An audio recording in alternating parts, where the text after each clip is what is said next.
Welcome everybody. This is Cherie with Rehash Fiber, and today we're going to explore through cashmere. That is the soft fur of the goat that gets gently brushed or combed out. I have here a skein from Springtide Farms. It is amazing feeling. It is super soft, and I can't wait to show you how this works up. Then also I have some roll eggs, equally as soft. This is just incredible fiber that I think it's the softest thing I've ever felt. These roll eggs are from 4E's Farm. So we're gonna work these up. I'm gonna show you all about it and we'll talk about it further. It started with the New York Sheep and Wool Festival. I had the goal of getting a fiber that I had never used before. I saw the booth of cashmere, I started touching the skeins, and they were phenomenal. It is so fine, you can hardly feel it. It was from Springtide Farm, and they had a beautiful array of multiple colored 1-ounce skeins out, and also a collection of patterns. So when you buy your yarn, you already can have your plan of what you're gonna do with it. So that is what I did here. This is called the Victorian Porcupine Stitch Lace Scarf. And it was an amazing thing to do. The micron count of cashmere, and this is cashmere from goats.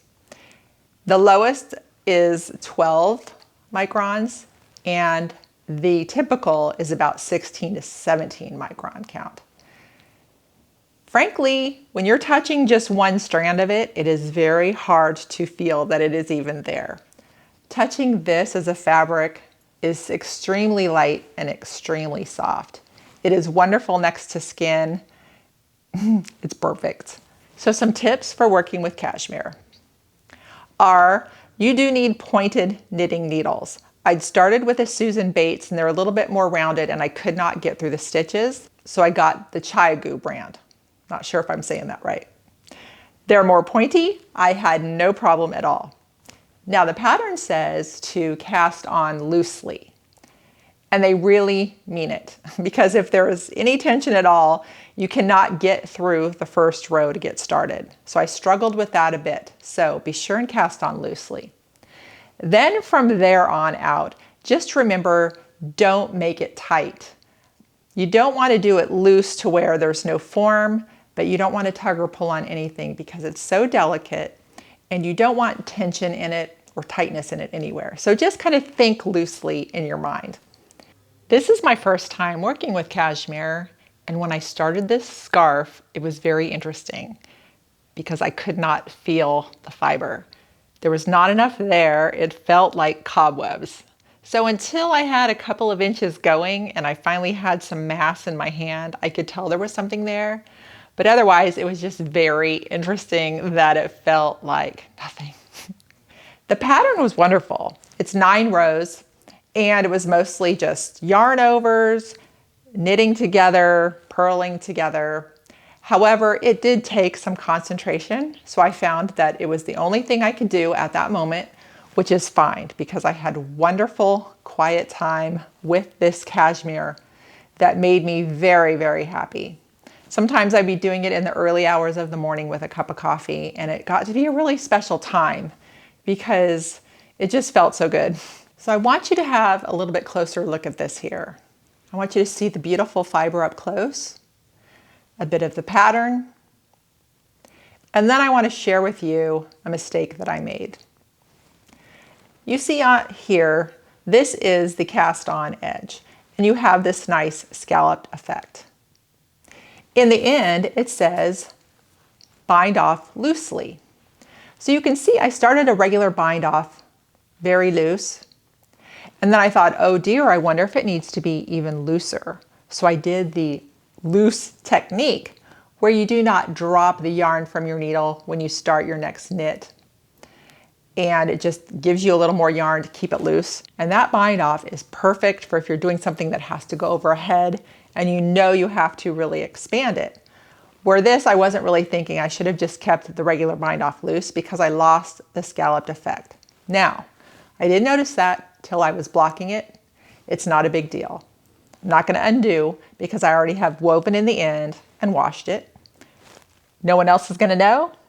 I'm not going to think about it again after this, but I'm just sharing it with you so that you know. It is a magnificently beautiful scarf. So, so very soft. Now, also, when I was at the New York Sheep and Wool Festival, there was a booth that was selling a beautiful box of colored cashmere roll eggs. So the colors were fun. The thought of spinning it was very enticing, and I got the box. It is from 4E's Farm, and you can check out the spin right here. Spinning this beautiful soft cashmere is such a treat. There's a couple tips for doing it. You want to have your whirl on the fastest or a very fast speed so that it will put twist into this tiny fiber.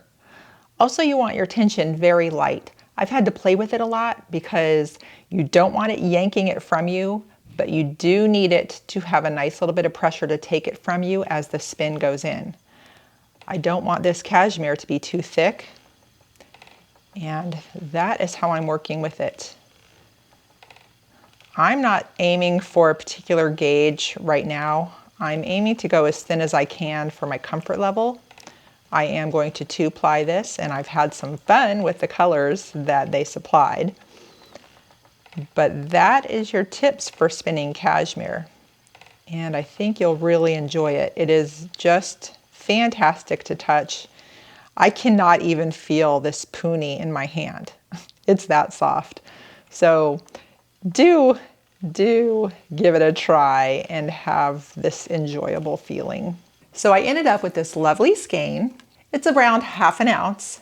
I don't know what I'm going to do with it yet, but I'll wait until I have something great to do with it. It will surely be next to skin because this cannot be used any other way. It would be a waste. So I'll let you know when that happens. So cashmere fiber and yarn is more expensive, and there's reasons for that. It's a magnificent fiber for one. Also, it has to be combed off of the goat, which is extremely time consuming to get even a little amount. So there's cost involved. A 1-ounce skein was $45. Very worth it. This project I worked on over a month's worth of time, and that was a glorious month's worth of entertainment. And $45 is nothing when you think about all the beautiful entertainment, and now I have this keepsake for the rest of my life. So it's just how you look at it.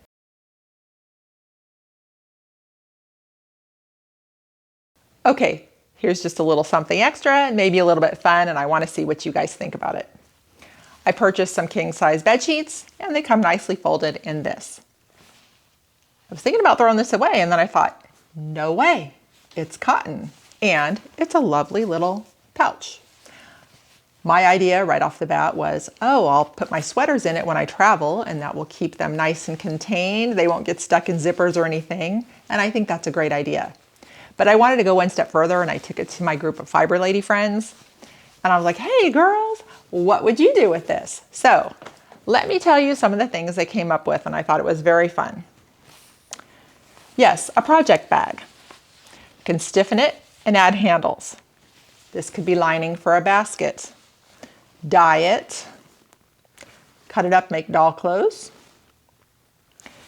fiber and yarn storage, and a spin project bag.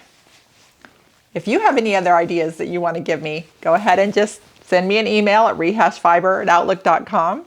I'm curious of what people come up with.